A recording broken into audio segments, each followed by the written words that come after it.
breaking news. Cyborg's coming on. She's talking about boxing. She's doing this. She's doing that. And I can't help but notice Kayla Harrison spamming my feed, just talking mad shit to Cris, getting blocked by Cris. And so I texted her and I said, hey, Kayla, do you want to come on? There she is. And she's fired up.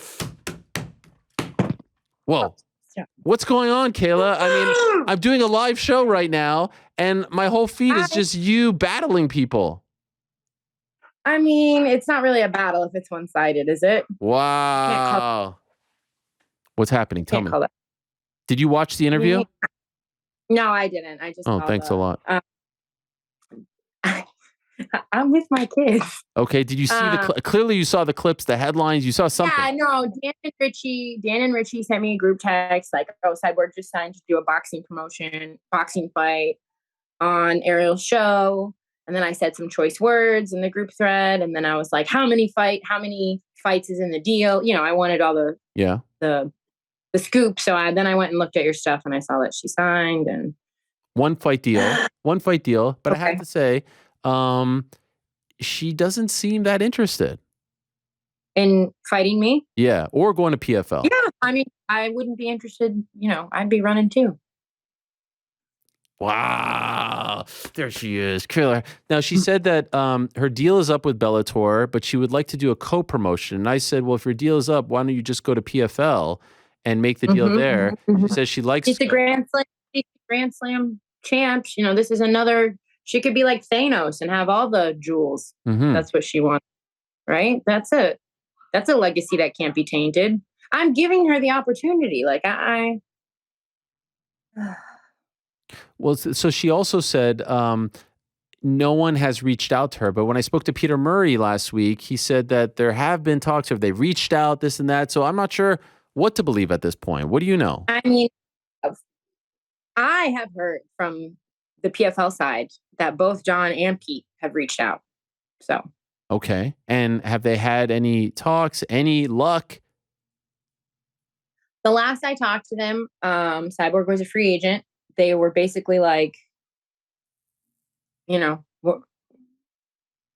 name your price. And I don't know if they've heard anything back. I haven't been keeping up on it, to be honest with you, because my job is not to promote. My job is to fight. We all want this fight on this side, PFL, myself, you know. I think I just like, something flips in me sometimes and I just go like a little bit tilt on Twitter. Twitter's not good for me, but... And you got blocked just now. And I got blocked. I got blocked. Now, I saw something you said... I meant everything you said, though, for the record. Just for the record. I meant everything you said. We can do winner takes all, or we can do when she loses, she gets to keep her purse.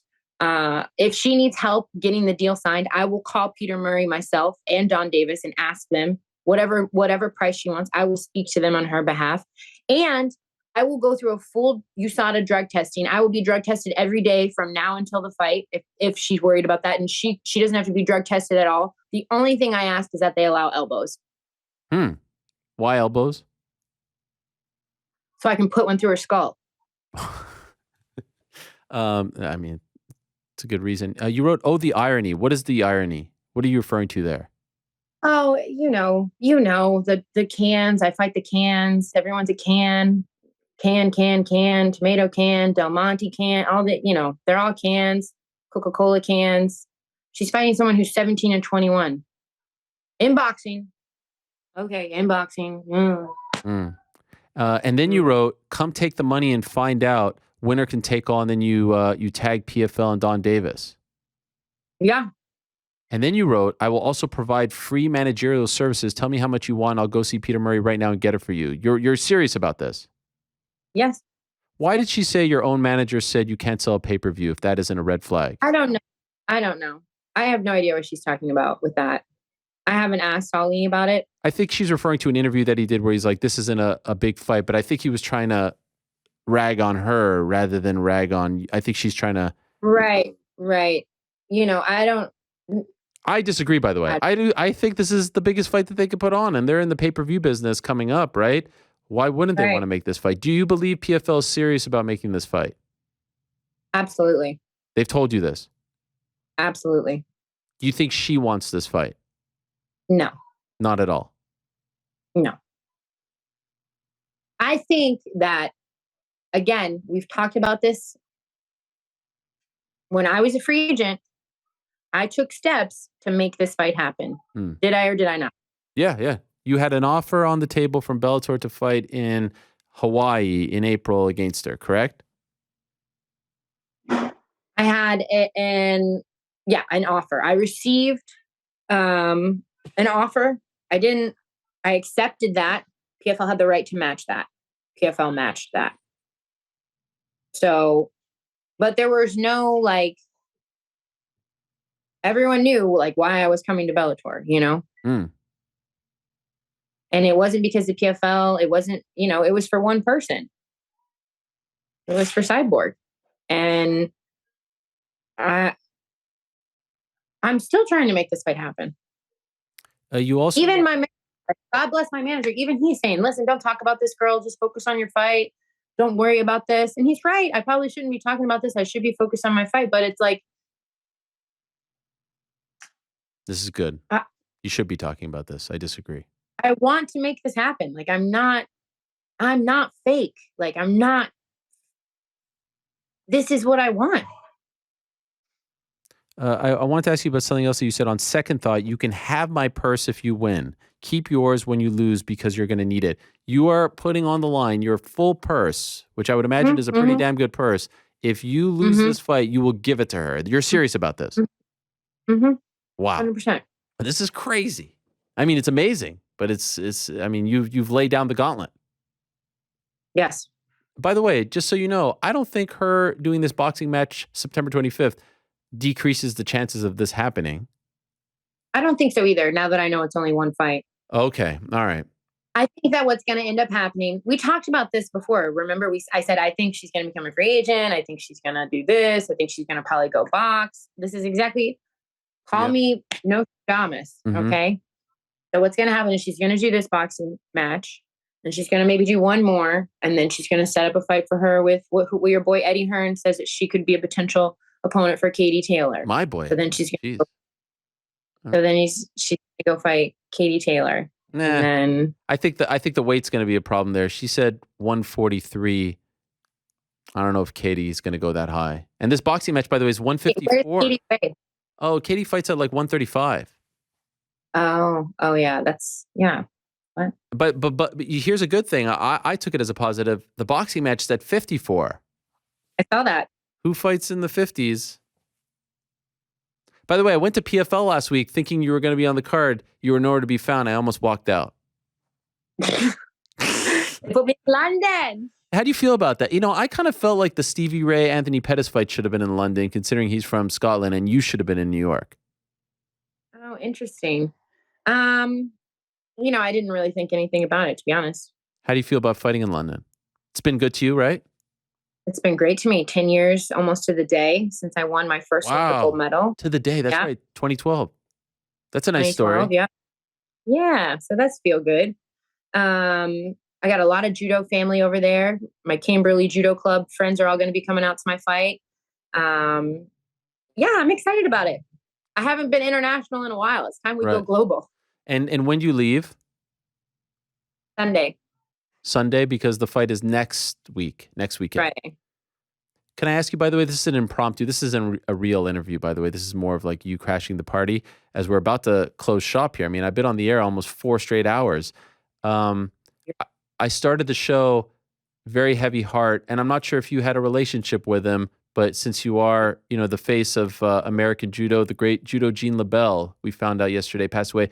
Did you have any kind of relationship with him? I didn't know him personally. Obviously, I knew of him. My judo coach, Big Jim, knows him. They're of the same era. He's a character and a legend, and for sure we're all mourning that. I think that's tough. But the greatest gift we can give to him is to carry on his legacy and be as bright and as shining as he was, right? He was such a lovely man. I would always see him at the Ronda fights, and I thought it was really cool of Ronda to always include him in her corner. Yeah. I thought it was really nice, and he would always have a stopwatch. And I know. and it was just beautiful how proud he was, like a grandfather there, an uncle, and was so entertaining, so lovely, so sweet, so charismatic. Like he was really the highlight of the week. Just getting to talk to him for a few Yeah. minutes. So I didn't know if No, you had he any was run-ins with him. star. And they don't make him like that anymore. I think that's like, it's very similar to how I feel about Big Jim. You know, he's more quiet and reserved, but like the way Rhonda had Judo Jean in her corner, and not like as a character. Big Jim also is like my my guy. You know, like he'll tell me straight. He gives advice. He's one of the best coaches in the world, but he has that same like I did a Mako Monday this week, and Mako was like, "Oh, Big Jim, you do it." And his Mako Monday was, "Well, what I always tell my kids is, my students is never use a wire brush on a tiger's balls." And I'm like, "Oh, wow, they just don't make them more." Like, who says that? That's Wait, great. he goes to Mako Mondays too? He's here. He's here for training before I leave for the fight, moral support, getting me ready to go. He actually just got over COVID. Oh no, still came down. He's a beast. Will he be in London with you? He's not going to go to London just because COVID did take it. He's 75. Okay. And COVID did take it out of him, but he's been at all my other fights this year and last year, and he'll be around. He'll be around. Will it be weird not being there with them? No. I mean, I used to travel all the time for judo with, and he would just ship me off. I got this. We're good. Okay, dog. Oh, hey. By the way, we've been doing this draft thing, parlay thing. I picked you first in our last one, the last time you fought. So thanks for that. I know fighters love to hear when people pick them for parlay, so I wanted you to know that. Really what it's about. Yeah. Okay, so and by the way, nice shirt that you're wearing. Impromptu, a nod to London, right? Right, baby. So next weekend, it's August 27th, correct? 20. Ugh, what am I talking about? Oh, yeah, the same day. You're the same day as Usman Leon. Jeez. Usman, yeah. BKFC, Usman, Anthony Joshua fighting on that same day? Jeez Louise. Yeah. Could we not have picked the 19th? Why did they pick the 20th? I'm not a promoter. Oh, my gosh. I need to talk to my friends. All right. So in conclusion, any message to Cris? Because we'll clip this off, and now that you're blocked, maybe she can see this from the account or something. What do you want to say to Cris Cyborg after what she said earlier today on the MMA Hour? Oh, I mean, I just want to say, like, woman to woman, Christian to Christian, like MMA fighter to MMA fighter, human to human. Like, listen, I respect you. I can't stop saying that. I respect you. I respect everything you've done for this sport. I respect the champion that you've been in and out of the cage. I have the utmost respect for everything you've accomplished thus far in your career. And I want to fight you. Like, I want to fight you. It's not personal. Doesn't have to be ugly. Like, yeah, I talked a little bit of shit, but that's just because I'm human and I have emotion too. But I respect you and I want to fight you. So please call Pete back. Call Don back. Let's give the fans the fight they want to see. Let's give the next generation an opportunity. Let's see what happens. Okay. I like that. That was nice, respectful. It was heartfelt. It was, from here, from the corazon.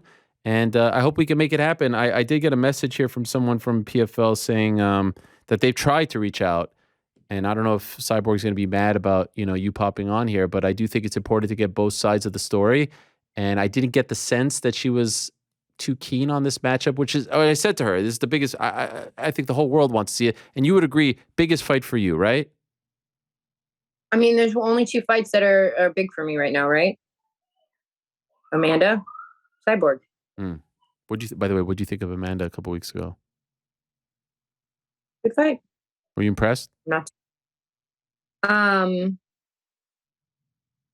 I mean, Amanda's the greatest, I'm not going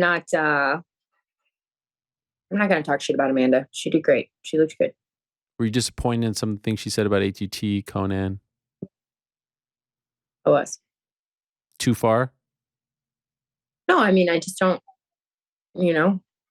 I meant everything I said to her. I know for a fact that during every interview, every single time I've been asked about Amanda, I've never been anything but respectful. I've never said anything but she's the greatest.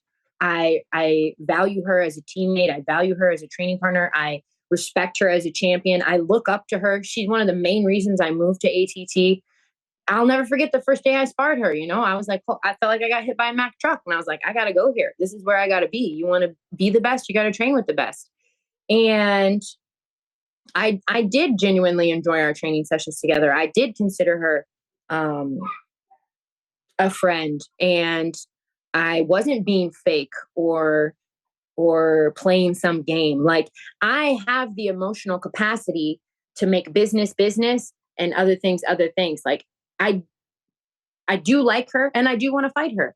And that wasn't, so, I mean, the fact that she was upset by that, or felt like it was fake, or felt like I was taking something away from her, I mean, it just kind of sucked. I hope she knows that I'm not fake. I did genuinely mean it. She has to do what's best for her. I understand why she parted ways with the gym, if that's what she feels what's best for her, but there's no bad blood from me. I remain the same. Let's end on this. Which happens first, you versus Amanda or you versus Cris? I bet me versus Amanda. Really? Mm-hmm. Wow. Is there a chance both happen? If God hears my prayers. Is there a chance neither happens? Probably. You versus Amanda. Wow. Where would that happen? Why do you have to ask these questions? All right, this is great stuff. Thank you, Kayla. Thanks for stopping by. This was nice. Thanks, Ariel. By the way, you have an open invitation. Anytime you want to crash the party, you're always welcome. Really? I didn't know. I have, On your way back from London, stop by in New York. You can come in studio and talk about the win. Okay. All right. Thank you. All right. I dropped my pencil. All right. Thank you, Kayla. Take care. There she is, Bye. Kayla Harrison, fighting on August 20th.